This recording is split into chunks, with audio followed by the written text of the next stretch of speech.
Bismillahirrahmanirrahim. Assalamualaikum warahmatullahi wabarakatuh.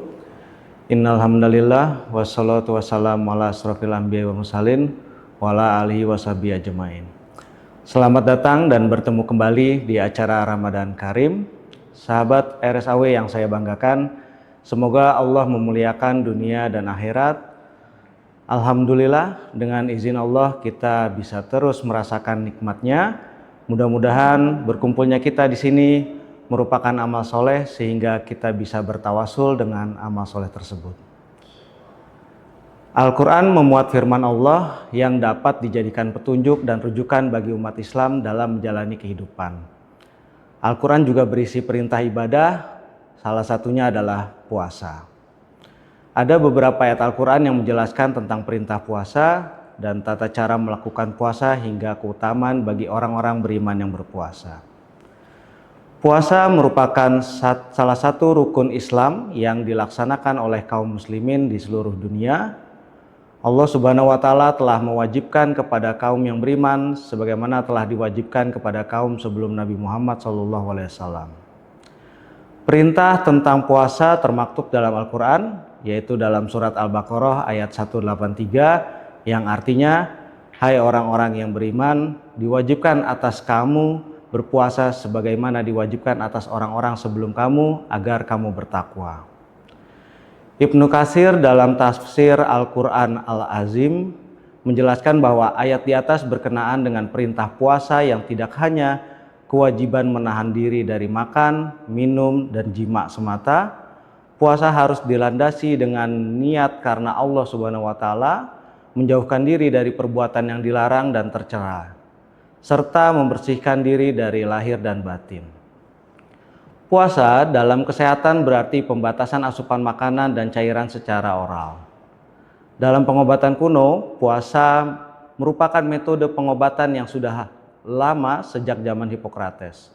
Saat itu, puasa telah direkomendasikan oleh sebagian besar sekolah kedokteran untuk pengobatan penyakit akut maupun kronik. Lalu, apa manfaat puasa? Kesempatan kali ini kita akan membahas manfaat puasa pada metabolisme tubuh. Manfaat puasa antara lain yang pertama, puasa dapat berpengaruh pada metabolisme lipid atau lemak. Penelitian telah menunjukkan bahwa puasa selama 8-12 minggu menyebabkan penurunan konsentrasi kolesterol LDL atau kolesterol jahat sebesar 20-25%. Selain itu, puasa juga menurunkan konsentrasi trigliserida sebesar 15-30% dan juga menurunkan konsentrasi kolesterol total sebesar 10-21%. Manfaat yang kedua, puasa juga berpengaruh terhadap metabolisme gula. Puasa dapat menurunkan secara signifikan pemeriksaan gula darah puasa orang dewasa dengan obesitas dan juga menurunkan kadar insulin meskipun tidak signifikan. Selain itu, pengaruh puasa pada pasien penderita diabetes mellitus tipe 2 dan obesitas dapat menurunkan kadar HbA1c dan mengontrol kadar gula darah. Selain itu, puasa juga dapat meningkatkan sensitivitas insulin dan respons sel beta pada pasien dengan pradiabetes. Ketiga, puasa berpengaruh kepada metabolisme protein. Selama berpuasa, protein dalam tubuh mengalami oksidasi dan penguraian untuk menghasilkan energi. Protein yang disusun dari asam amino ini juga memiliki fungsi fisiologis khusus dalam tubuh dan merupakan salah satu zat gizi yang sangat diperlukan. Puasa dapat menyebabkan perubahan kandungan dan jenis asam amino, dan lamanya waktu berpuasa akan mempengaruhi kandungan dan jenis asam amino tersebut. Puasa dapat menurunkan secara signifikan kadar asam laktat plasma, total asam amino, dan jumlah total asam amino esensial sejak dari 3 jam puasa. Manfaat yang keempat, puasa juga berpengaruh pada metabolisme neuroendokrin.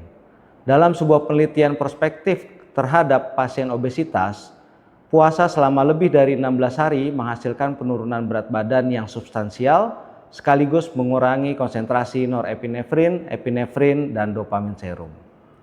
Selanjutnya yang kelima, puasa akan mempengaruhi konversi metabolisme, di mana glukosa dan asam lemak merupakan sumber energi utama bagi sel. Setelah makan, glukosa digunakan sebagai energi dan lemak disimpan dalam jaringan adiposa dalam bentuk trigliserida. Selama berpuasa, trigliserida dipecah menjadi asam lemak dan gliserin untuk menyediakan energi. Kemudian, hati akan mengubah asam lemak menjadi badan keton yang menyediakan sumber energi utama bagi banyak jaringan, terutama otak. Dalam keadaan kenyang, kadar badan keton dalam darah akan rendah. Sedangkan dalam keadaan puasa, kadarnya akan meningkat dalam waktu 8 hingga 12 jam puasa.